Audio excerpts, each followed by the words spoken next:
All right. Welcome back, BikeRumor fans. Today, for the BikeRumor podcast, we're doing a monthly roundup. And for this episode, we're going to sit down with the core BikeRumor team and get a peek into their choices for Gear of the Year. At the end, we'll answer reader questions, comments, and give a peek into next month's reviews and news. But we have the entire team here and a new addition, Riley, from last time, which is awesome. Thanks for joining us, Riley. Happy to be here. And thanks for making it out. And it's almost the end of the year. So that means lots of roundups, lots of having to choose what the best gear is after having piles of gear enter the test area. And you got to narrow it down. And there's so much. So we decided to give you a peek. Each of us are going to give one piece that we enjoyed for the Gear of the Year and talk about a little bit of the news that's been going on in the month with BikeRumor. But in case you're new to the podcast, we're going to do a little intro with everybody and have them introduce themselves and what they cover. So let's start with we'll start with Ron. Hello, cycling lifestyle editor. I cover whatever. I cover just about everything. Bar tape? Except for road bikes and racing and stuff that goes super fast. Obviously. Unless the road bike has really cool bar tape. That's right. All over it. Yeah. Oh, speaking of bar tape, so Camp and Go Slow. I'm just kidding. It's fine. I actually have a super fancy carbon road bike, and that's the bar tape that's on that one. So it should be. Yeah. It should be everybody's bar tape. Honestly, I've got the ride. My favorite bar tape is the one that's right near me that I have that I don't have to. Yeah. The nearest box you find. Yeah. Well, Cory, how about you next, man? Okay, I'm Cory Benson. I'm the EU tech editor. I pretty much cover everything. I'm definitely I lean in the off-road direction. I do some road, but even my road bikes get dirty, so it's best to put me on mountain bikes. That's pretty much it. I get into the deep technical details of a lot of little minutiae and nerd out on so it. To speak. Yeah, exactly. The weeds.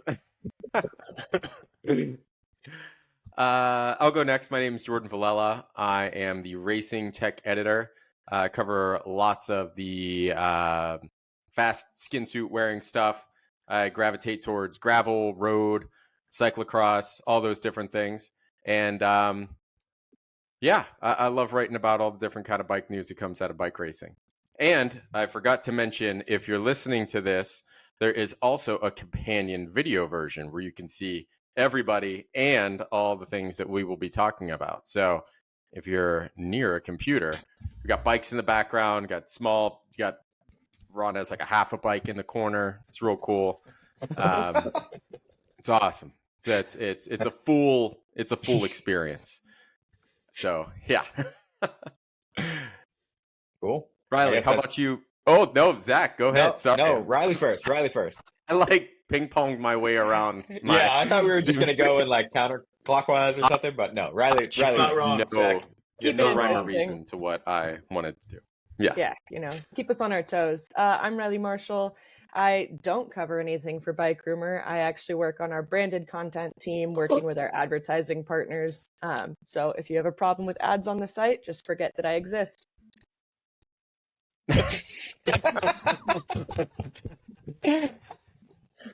Whenever I'm looking at my new Tacoma or oh man, I think we need hockey stats in the bottom of the site. So I really want. It'd be awesome. That was gold. And I guess that leaves me. I'm Zach Overholt, editor-in-chief. I cover everything except mostly the skin suit crowd. So, we got Jordan for that. I'm not so much into racing. I used to back in the day, but not so, was never that into it. I just like to ride bikes, kind of like to ride all types of bikes. And, so here we are. Zach's like, I'm editor-in-chief, and if you have any issues with the website, pretend I don't exist. Exactly. I'll refer you to All Gear Digital. Right. So fantastic. All right, so we have Gear of the Year, and there's been so much gear coming through the office. I feel like after COVID and after everybody started getting production back up, we just saw an explosion in new gear, especially like new shifting, new tires, lots of just unique things coming out. So I guess in that order, how about we start with Cory? Cory, what was your favorite? So I mean, you could give a little shout out, but what was your favorite gear of all the gear you've tested this year? Yeah, I mean, I think I'm going for a smaller thing, and I say that as in it doesn't cost 10,000 euros, because that's kind of the plague sometimes of what we do. Is some of the most expensive stuff is genuinely really good, but I actually want to look at the thing that is the has made the biggest kind of impact, I think, this year, and that is these Schwalbe Albert radial tires. The cool thing I think about them is actually not that anything you can see on the outside, but what they did is they have a new casing, and so pretty much every tire that we have on every single bike has a bias ply casing, which basically means that there's like fabric is laid in one layer at 45-degree angle, and then 90-degree angle to that is the next layer of fabric. And it makes for a durable tire. It makes for a tire that has like quite low rolling resistance. But it basically means that all the tires, it basically comes down to like how thick these fibers are and how many layers there are. But they all kind of behave in a similar way. And so with this radial tire, the radial casing is generally just straight one way or the other, right? Radial really meaning their ones are going straight around the tire. And this is, to be honest, it's not as radial as they say. So instead of having all the threads in the tire running, long ways radially with the tire, they're actually still biased a little bit, but they're at a different angle. And basically, instead of having the fibers that are running at a 45-degree angle and then the other 45, so you basically have fibers that are running diagonally across the tire. Now you have ones that are radially going just around the tire, and then in the length of the tire. And what it means is the tire deforms very differently. And so like a normal mountain bike tire, when you press down on the tread, you press down on a block and the whole tire deforms in kind of like a circle around it. And with this tire, because of the radial casing, since the threads are almost straight across, when you press down on a tread block, you can press a tread block all the way down, and the ones on the top and bottom below it don't move. And so what it does is you get a lot, instead of getting like the more oval round tread or what contact patch, it ends up being wider and shorter. And what that does is you basically get extra grip for free. For free is kind of saying it's cheating, because in reality what you do is you get extra grip, but you have extra rolling resistance. So it's not a tire that's going to take over road or cross-country racing where you're really dominated by rolling resistance. But for trail, all-around trail use, and definitely for any gravity riding, it's pretty much a game changer. That's awesome. Can you feel the difference? Can you feel the difference on the tire? Yeah? Yeah, hugely. So basically, I can, how easy I press this tire in right now, I can just squeeze this tire. You can basically have maybe 10 PSI higher in your tire and have the same grip.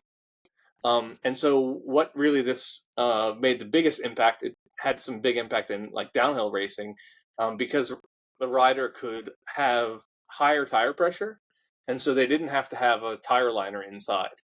And you still have, because since you're getting that local deformation of the tire, you're getting the grip, but since it's not over a big area, it doesn't push all the way down to the rim. And so you you can have higher pressure, so you have the support that you would get from higher pressure normally, but you get grip more like when you have much lower pressure. That's pretty cool. Have you run like the two? Is that tread? What tread is that? This is a new tread. It's called the Albert, and so this tread isn't available in the old casing and the new casing. But yeah, I was wondering that would be nice to have both side by side. The Magic Mary is so the Magic Mary my is tread's called Jacob. Wet tire. my tread's named Jacob. So Schwalbe is all about the weird tread names. But they do make to see what mine was named, and it's a Michelin tire, and it's just in Power, and I was like, well, but no, I've ridden back to back. Like we did really good testing before this tire was launched with this tire versus the Magic Mary, which is a much grippier tread. And like I was riding really soft, loose terrain, and I ended up with higher tire pressure on this tread that has tighter spacing, and still had significantly more grip than the Magic Mary at lower pressure, which should have had. What's high pressure for you in that one? What's I mean, I'm talking like 22, 24 psi, so not high pressure. No way. Yeah, but that's still pretty high though. For that kind of width and exactly. And you're running it'd be a good tire for heavier riders. It's a really good tire. It's actually just in e-bikes and to be honest, a lot of things. Yeah, it's great for every tire. Like I will say that 6 months ago, if you would ask me to pick just the mountain bike tire I want when I don't want to think about it, it was never a Schwalbe tire. Like their tires were good, but they didn't feel like they were the best tire. I would probably have gone for Maxxis Minions just as a default tire because it's just reliably sticky, grippy, all conditions, aggressive tire. And now I've ridden these and I don't want to ride anything else. Like it's so good. And it's, what's interesting is that it's not more expensive. It's not heavier or more complex. It's actually, so they say it's the exact same weight because they really didn't change anything in the tire other than rotating some angles. So yeah, it's pretty amazing. And it comes in, we have here, this is the trail casing, which I ride like on a, trail bike. And my wife, who's, 30 kilos lighter than me, rides on an enduro bike. And then I ride the gravity casing on a bigger travel, faster bike that I'd racing enduro or even just riding in the bike park. Yeah. Does it come in tan wall? It does not come in tan wall. Anyway, Schwalbe says natural wall. Their tires are natural wall. If it doesn't make my Brooks saddle pop, I don't want to talk about it. Does it come in natural wall? Natural. It does not. Oh, yeah, sorry. It's not. Well, yeah. I figured you could see tire only. Well, the funny thing is you can't tell. Like even you can see the inside of the tire, and you can't really see what's happening inside. Like it's pretty crazy. It's literally just inner layers of the tire, the fabric. And yes, if there was a transparent wall tire, you probably could see it a bit. And I think they don't want anyone to see it. They had to actually, they really couldn't patent it either because it's pretty much like the same construction is in like Trials motorcycle tires. We pretty much moved away from radial, or we moved away from bias ply tires on like cars. So cars are fully radial. So their main support is just going around this way. But the bike tire, the lighter weight tire, has basically everything is still bias ply, and motorcycles are pretty much the only thing that have some crossover where you get both options. I know that I was talking with Schwalbe and that they were trying to figure out what they could try to patent so they could protect themselves. Because in reality, it's pretty easy for any other manufacturer to do the same kind of thing. And I suspect we'll see more in the next couple of years of people playing with it. Because also, interestingly, most tires are bias ply with a 45 degree, 90 degrees in the opposite direction. So you're 45 and 45. But they're actually not, most of them aren't actually 45 degrees. They end up being like 47 degrees or 43 degrees. And a lot of that is that I've talked with these guys who are designing and making the tires, And they're like, yeah, well, we think it's like a super science. And then they go and build it, and they're like, oh, actually, if we change by 3 degrees, it improves like rolling resistance and grip. And it's like, these things that shouldn't happen at the same time. So it's a bit of, mystic black arts that they don't even know what's going on as well. But this tire is like, these tires are really hugely different. And they make it's only gravity, or, gravity. Right now, it's only gravity. Riding. I mean, it's basically trail to gravity, and they don't really expect it to go much beyond that because it does increase rolling resistance. So it will slow you down, but you get more grip. And that's why this new tread actually has pretty tightly spaced blocks. And the reason they did that was actually to decrease the rolling resistance as well. So, like, they took the Magic Mary, and they have the same tire with the old and new casing, but this one is meant to be faster rolling. So even though you get the extra grip, they were trying to figure out, the ways to not make it a slower tire. So, yeah. Nice. Cool. That's pretty cool. cool. You want to ride that tire. I mean, I want to try like too. 75. They're €75, so it's the same price as the normal tire. Like, it's not a cheap tire, of course. It's a premium mountain bike tire, but it's not more expensive than any other premium mountain bike tire. So yeah, good for those of us who live in moon dust areas. Yeah. I mean, it's interesting. So they have 3 models that have this type of new casing, and there's the Albert is the like fastest rolling with the tightest space blocks. Then they have the Magic Mary, which was their traditional like gravity tire, downhill tire, wet conditions tire. I'm very familiar with the Mary. And now they have another third new one called the it's like the Shredder, and that's like a mud conditions tire. And I like the name, but that was my nickname in college. Yeah, you're the Shredder. Nice. Before that's never been your nickname, Ron. Never. That's never been my nickname. I haven't tried the Shredder yet. It actually looks like a motocross tire. It's pretty crazy. I can't believe they went with they changed the naming convention. Yeah, it's like, weird. There's no, like Sean Shredder. I like the names. I think they're fun. I think they're trying to get away from having the name go all the way around the tire. That's way cooler. Just a long. Yeah. I mean, because even this one, that's kind of their shtick. It's kind of dumb to get rid of it. Yeah, they made it smaller, but they of course it's like you have to figure out to have it the right direction. It's still pretty long, but now there's like everything you need to know on there, and it's pretty simple. And come on, this one says Albert Trail, so it could have been Artful Albert, or I don't know, some weird like a drink or like something. Yeah. We'll go hit the Albert Trail. The Albert was they had the Fat Albert in the back in the past, but I think they thought that was not super PC or whatever. Right.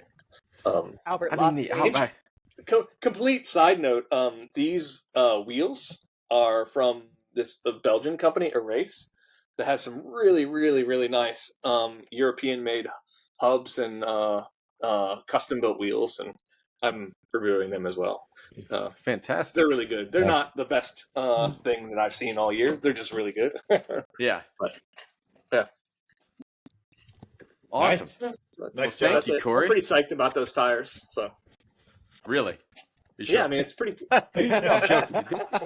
surprising. You might not have guessed. But... monologue about those tires. Did we talk about getting into the weeds? Yeah, there we go. That was it. I don't know what happened. That was a small sample of it right there. Yeah, exactly. I didn't even talk about like rubber durometer yet. Cut you off. Yet. We're not it's over. It's time to move on. Yeah, exactly. Cool. All right. So who's ready to go next? We just go around the horn. Yeah. So why don't we talk about bike stuff instead? Well, awesome. Your horn is different than mine horn, but I'm happy. I know. I'm looking. I'm like, Riley's on the other side. Yeah. Oh, okay. So, Riley, you want to go next? Sure. Why not? I have a little bit of an Zach teed it up. I have an out-of-the-box answer. It's not directly cycling gear, but it is the single item that contributed to the most miles for me this year because it enabled me to work off-grid and then sneak a lot of rides in while traveling in the Western U.S., and that is the Starlink Mini. And I don't have it. What kind of tire is that? Yeah. So I'm going to get into the rubber durometer. Of the cable. So what is that? I've heard of Starlink, but not Mini. It is off-grid internet. I guess it's Starlink, but smaller, Jack. That's exactly probably right, Ron. Very good, Ron. Actually, yeah, about a month after I bought the normal Starlink, they came out with the Starlink Mini, which was a little bit frustrating for me. But the Mini is like this big. I would show you, but it's mounted to the top of my van right now. And it just plugs straight into your van or an outlet. Really anything you can charge it off. Power banks even. It draws a decent amount of battery, so it has to be kind of a larger power bank, but it gives me high-speed internet anywhere. So I'll be like at the top of a trailhead in Moab taking video calls and then go for a ride. So that's amazing. No, that's a must-have. That is a must-have. It has been a life changer, and I believe it was $600 for the unit, and then the monthly you can turn it on and off whenever you're using it. So like the subscription, you don't have to have billing you monthly. It's like whenever you are traveling, you just turn it on, and I believe it's $50 a month for 50 gigs, and then $1 per gig over that. So if you're traveling for 10 days or a week or something, it's how quick are you going through the 50 gigs? Well, I balance it with, I also use my phone for hotspot. So like if there is good service, I'll use my phone so that I don't go through the 50 gigs as quickly. I've yet to surpass the 50 gigs. No way. Nice. Downside of it, and though, so you was one time where there was a snowstorm that hit when I was in Moab in November. And as the clouds came over, all of a sudden I started getting dropped off calls. So there is... if the cloud covers the satellite, sure. Yeah. But you can just leave it mounted to the top of your van as you're driving around? Yep, and it'll work while I'm driving. I'll have my husband drive, and I'll be in the back working. Sweet. Nice. I like that. That's awesome. I like that idea. Yeah. I mean, I tried to do that too, but I'm bound to just the hotspot on the phone, which doesn't always work because if you don't have cell service. That's how I used to get by, and it was always very stressful. Shoot, my hotspot's not working. We have to have service, and now it's like you can be an hour out of service off grid and still be getting a full work day in. Which is, I'm assuming too, like if you're way off grid and you had an emergency, you could use it to contact emergency services. Yep. That's like the first thing I thought of, because that's the toughest part when you're so remote, especially if you're not able to access anything. You can alert people to where you are, drop those follow me on my ride. And it made it great for like setting up like friends for shuttle and stuff, like being able to still communicate with people where we're going, where we're meeting, and whatnot. Yeah, that would be great. Yeah, that's killer. So I don't get into any sort of internet issues. I'm like, I don't take any bikes off the grid that much. It's very much on the grid with things. But that's a good van life hack too. I'm more of a Forester hack, so nothing's going on really in the Forester. I was just looking how small it is. It's really like strap it on the back of your backpack small, right? Yeah. Yep. And that's what they're really? I'm like envisioning this like panel like a computer. No, it's about the size of my laptop. So I can slip it into a backpack. The only thing is you need something to power it. So like they advertise it as being able to take backpacking, but you would need to be able to power it. So you'd need like a solar panel or something like that. Yeah. Yeah, it just connects with USB-C or straight into an outlet. It's lightweight, tiny, and has high-speed internet. It is cool. Even though Elon's a dick, Am I allowed to say that on the podcast? I wasn't gonna say anything. I'll leave that to you. It goes back to our earlier conversation about Bezos and the prevalence of Amazon. But right. Yeah, you know, I wholeheartedly agree. By the way, he's done some good things. I'm like on the podcast joke. Fingers crossed. The European Union is starting to shoot Iris satellites into the air to have our own system, Starlink-like system, without having to be beholden to Elon. So, but I was just reading about it today, and I think it's still like 5 years till it's operational. So it's like, oh well, that's. What are you guys on the other side of the planet or something?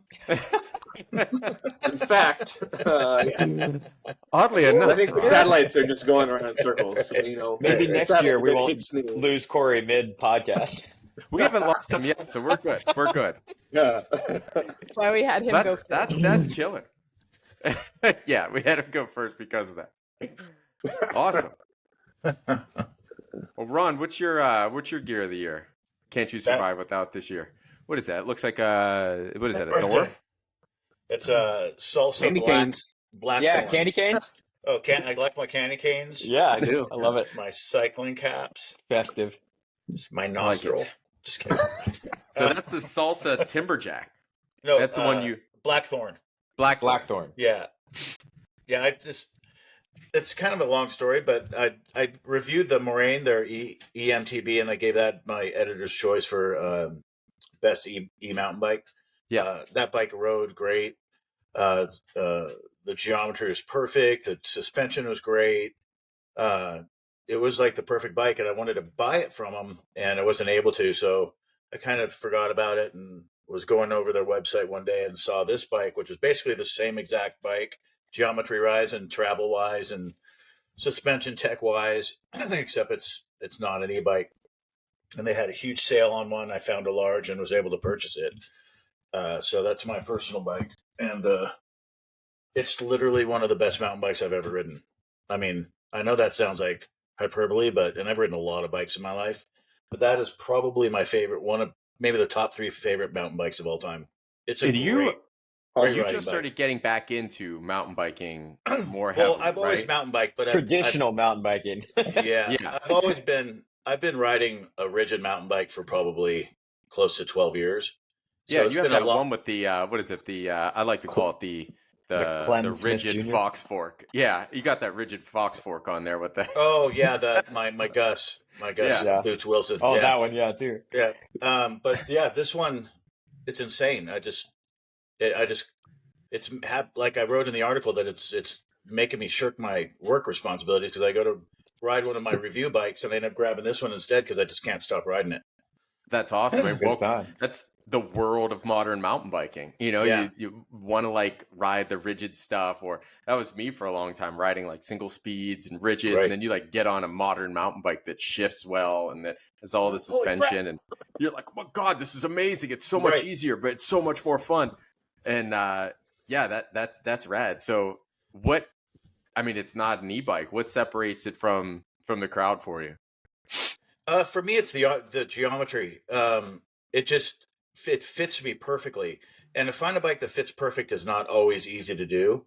Well, what's the size you ride? In a medium or a large? I ride a large, and I'm between like a large and an extra large sometimes, but mostly a large. Yeah. Mountain bike sizing is very personal. You know, every time I try to figure out what kind of mountain bike I'm going, it's the medium large for me. I'm on that cusp, and I usually go towards the medium, but it was tough for a long time trying to get the right sizing down because you want to be able to whip it around. And now with these short stems and long top tubes, it's even, harder because you're like, well, I put my, quote unquote regular size, stem on there. It's gonna ride different, or it's going to be too long. So, right. Yeah. It's probably my first full carbon bike. And, it's got a great spec sheet. It's full XT.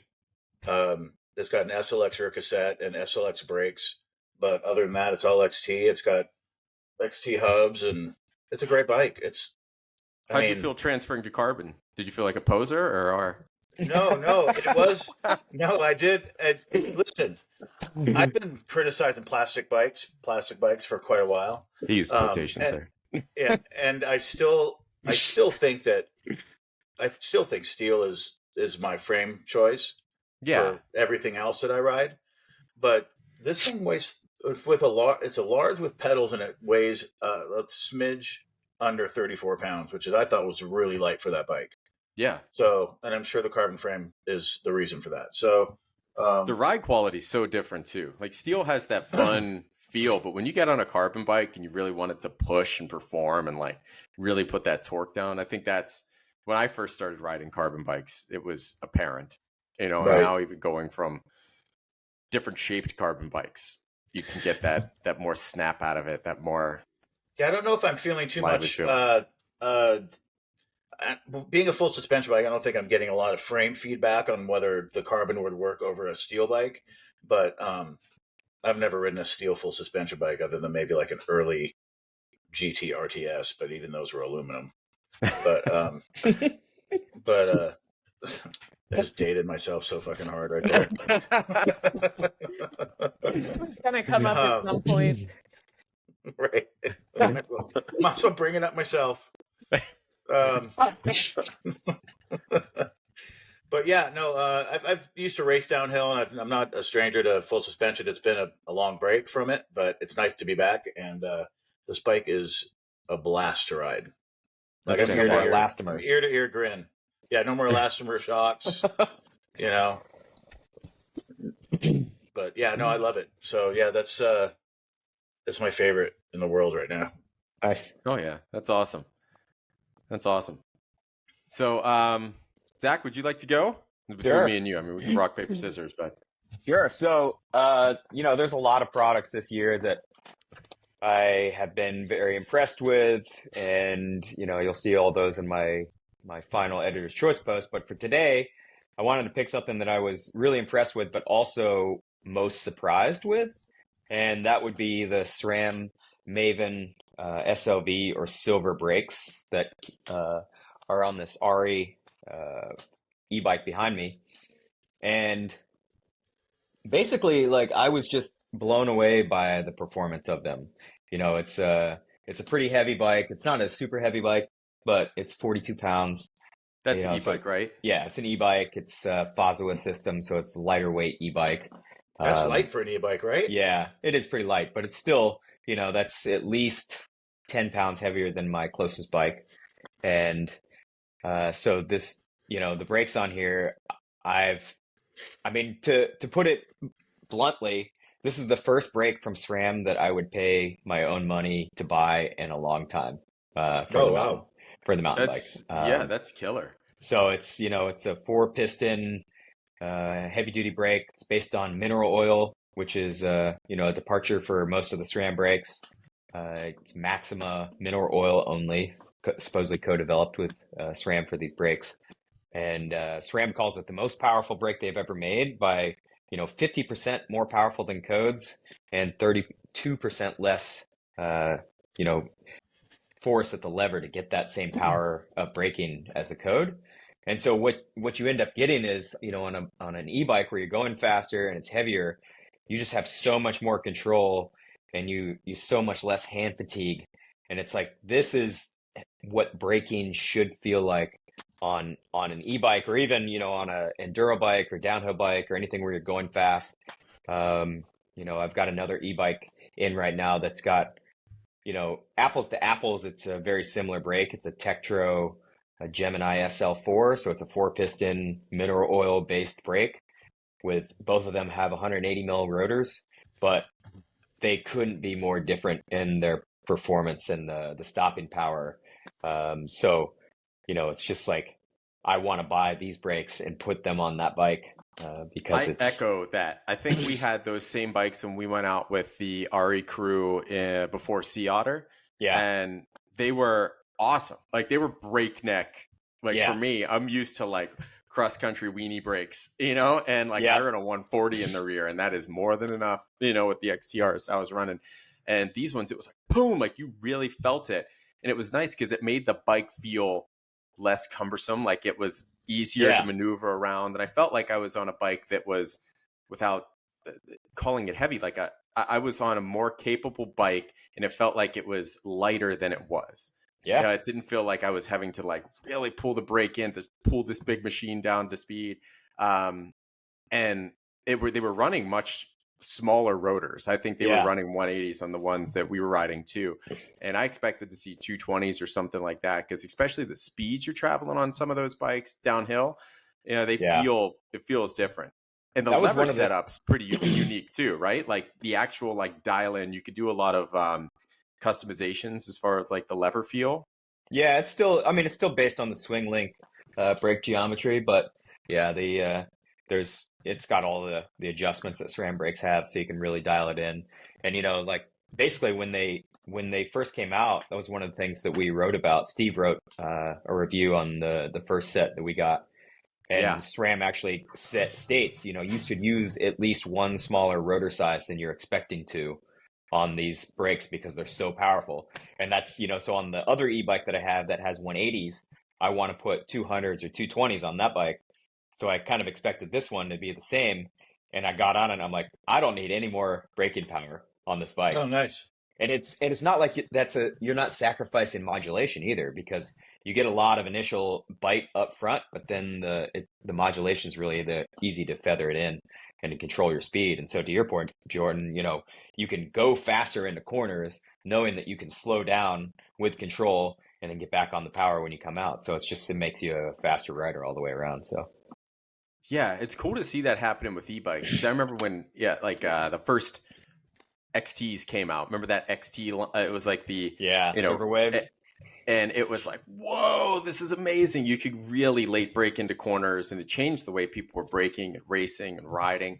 And with e-bikes, it took a lot more, people were using 4-piston brakes and things like that to like, I guess, make it easier to brake in those situations. But now it seems like everything's starting to catch up, and all the technologies, I guess, like boiling together in a good way to get everything kind of like on the same page. Yeah. So, and they're not too expensive. This is the silver, which is the middle platform. They sell for $265 per brake. You got to buy the rotor separately, but it uses a standard HS2 rotor, so it's not too expensive. And you can get the premium Maven Ultimates. They had that limited edition kit with the red anodized calipers and the splash paint on it and stuff. Yeah, that is awesome. Or the bronze, which is the cheapest version. So it's a much needed entry to the SRAM brake line, and I definitely recommend them. What's a much needed stopping? Yes. Yeah. Boom. Helpful. Yeah. Stopping is always good. Right. You know what they say? Great brakes help you stop. No, good brakes help you stop, and great brakes help you fly. Oh, that's crazy. Where'd you get that from? That's available for purchase at we'd like. Here's where I got that. That's right. You better trademark that. You guys probably now I'm going to show my age for sure. So it's a sales meeting at GT. I don't know, 94, 95 or something like that. Wasn't born yet. Okay, god damn it. That makes me feel old. Damn it. I'm just kidding. Who invited Riley? Who invited Riley? Invited Riley. How do we mute her? Can we mute her for a few minutes? She came with the caveat of making fun of Ron. I said, "Look, you're invited to the podcast, but you got to just kind of give it to Ron the whole time." We've done Sea Otter together. We have a great time together. Yeah, lots of laughs with this crew. So sorry, you were saying, Ron. There used to be a company that made CNC brakes. They're cantilever brakes, and it was a company called Real. And that was their slogan. I thought it was a great slogan, and I've used it ever since. There you go. So there you go. That's awesome. Do you have that like on the back of your car? I feel like I'm going to see this now more on your stuff. Like you've co-opted it as part of your life. Like this is now my mantra. I live by daily. Well, for mine, I'm on the SRAM board too. It's kind of nuts, right? So. How do you guys breathe with your heads so far up their butts right now? Hilarious. I should have separated them. Well, because I think it was unexpected. It was. So this is I expected Zach's like, yeah, these are the first breaks that I've wanted from SRAM, and I mean, it sounds bad, but it's true. But it's like it does show they're doing some pretty interesting. They're making steps to change things because there was a period where you'd see a lot of bikes that were spec'd with like full SRAM group set. Oh, except Shimano brakes, and you're like, oh, okay. Well, yeah. Every time I want to get a brake that actually a SRAM brake that stops, I usually just buy Shimano. But now you have Mavens. Right. Actually, I'm quite the curious. The TRP Trail Evos are fantastic, by the way. But definitely, the brake technology is getting better and better every year. Yes. I feel like it's just kind of it's better. It's Did I ever tell you guys that good brakes help you stop and great brakes help you fly? What'd you say, Cory? Well, it's just you're definitely not the only one who said good things about the Mavens, and I think I suspect it's going to be a start of a big shift in SRAM mountain bike braking land, and I don't think it'll be the last. I think that whatever makes that brake so good, is very likely to make its way into, because this is more like enduro level. I wouldn't be surprised to see a trail type version and probably a cross country type version. Just start trickling down. That'd be cool. If they're able to make that much power out of a it's pretty standard 4-piston brake, they could probably do it out of a 2-piston, and they could probably do it out of a super lightweight 2-piston brake. I mean, the ability to get twice, 50% more braking power out of a brake, and I don't know how it compares weight-wise to the code. Well, it's easy to get 50% more braking power out of a brake when the other one doesn't stop at all. No, codes had a lot of power. They weren't. I'm just fucking around. My wife likes them, but she also, again, is much lighter than me, and so it's not such a big deal. Yeah. But it's not just the power, but it's the fact that a mineral-based system, you're not going to have basically your brake deteriorating over years, right? You get fluid on the paint. You don't have to worry about it eating through things. It's just like it's less toxic for sure. Yeah, it's definitely more friendly to the home mechanic who wants to bleed their brakes as well, to not to have basically something that you just need some dish soap to clean up, and that's it. And supposedly, the other brake it uses doesn't Hope still use dot brake fluid? Yeah, there's a few. Yeah. I think so. There's a few out there. And I mean, SRAM still has brakes that are dot fluid as well, but supposedly their take on that was that they found a new material to make the rubber pistons and O-rings and stuff out of that was better at withstanding high heat, that was also mineral oil compatible with these. So. Oh yeah, the thumbs up. Fantastic.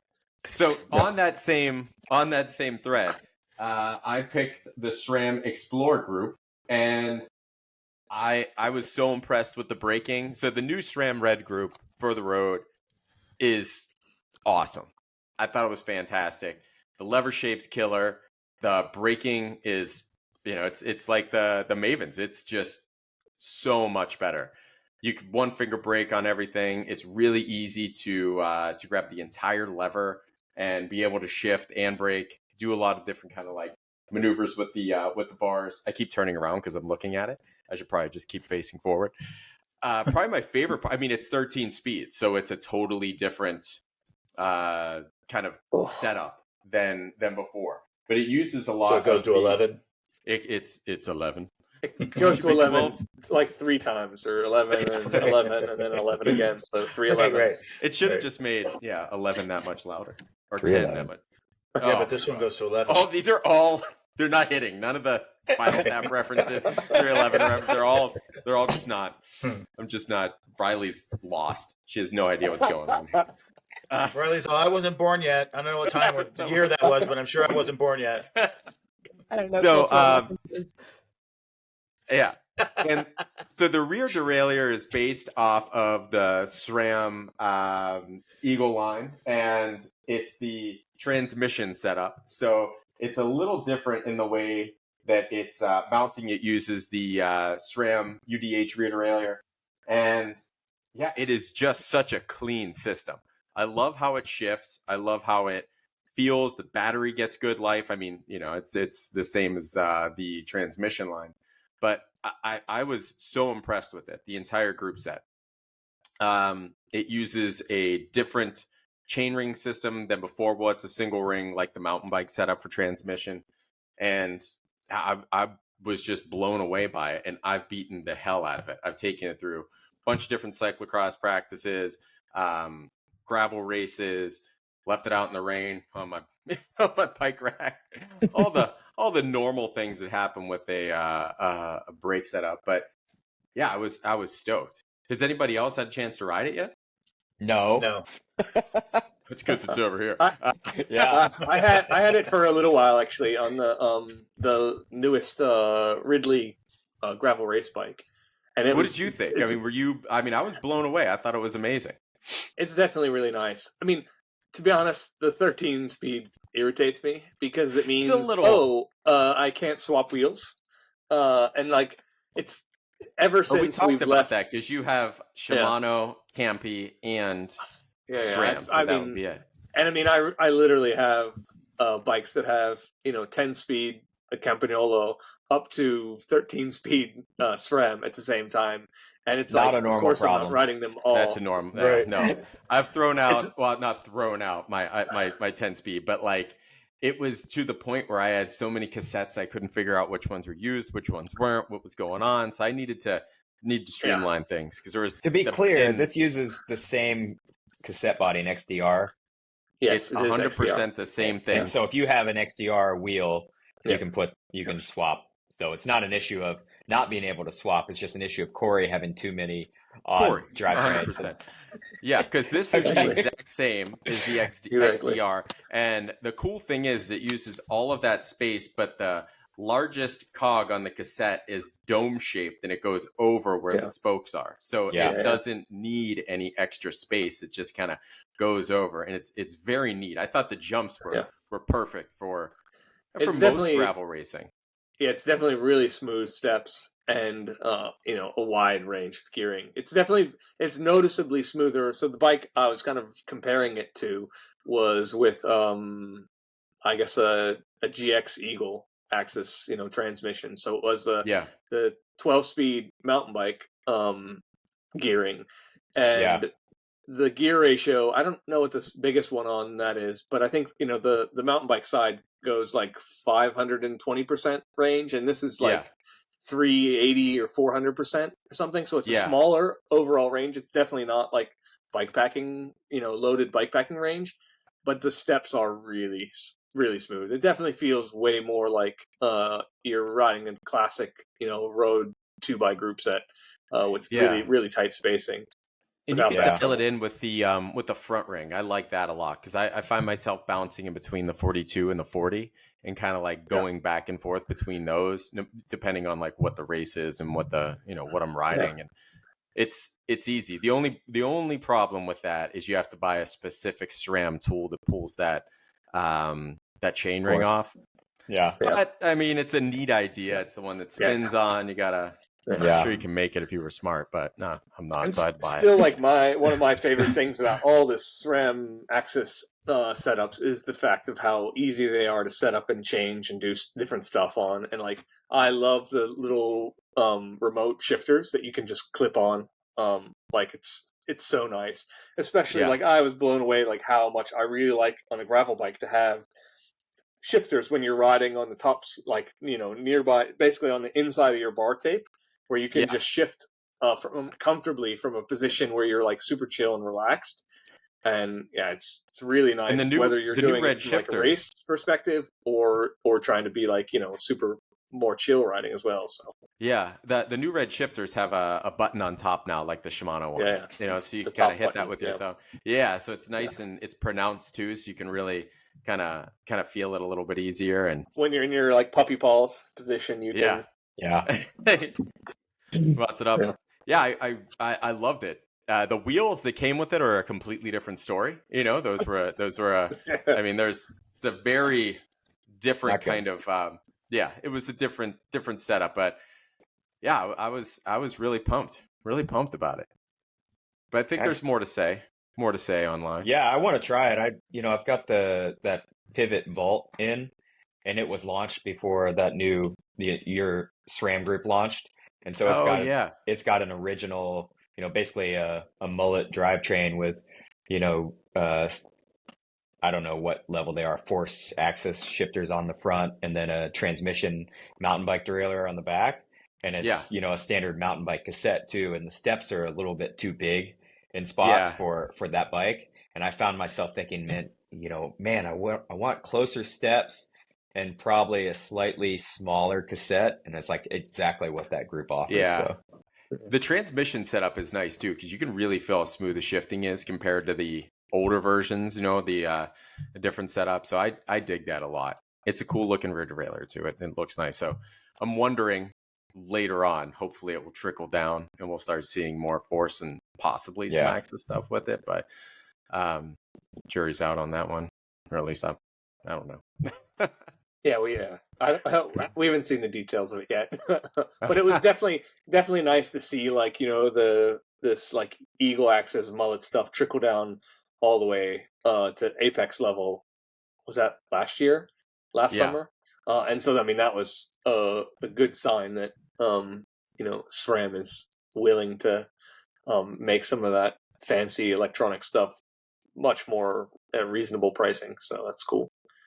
I think it's great, really, just because I think it'll be tricky to differentiate because, the names are all the same, and for crying out loud, like, how do you mix up a SRAM Red versus a SRAM Red Explorer 13, or, how easy it is to think like ELR, Cory. You gotta spell it that way too. It's like some of the Wahoo stuff where you write a piece about it and you get spell corrected a million times. It's like, can't you spell exactly kicker? You don't know how to spell element? Yeah, I know, right? Every time. No vowels except for the first vowel. Right. I know. For the first two or whatever. It's like, huh? And then someone in the comments rips you to shreds. So they're just like, come on. All right, so I guess that's a wrap on the Gear of the Year. Everybody's got more coming up, obviously. Yep. And you can check out the Gear of the Year coming on the site. Right after the holiday. Starting this week. Imagine.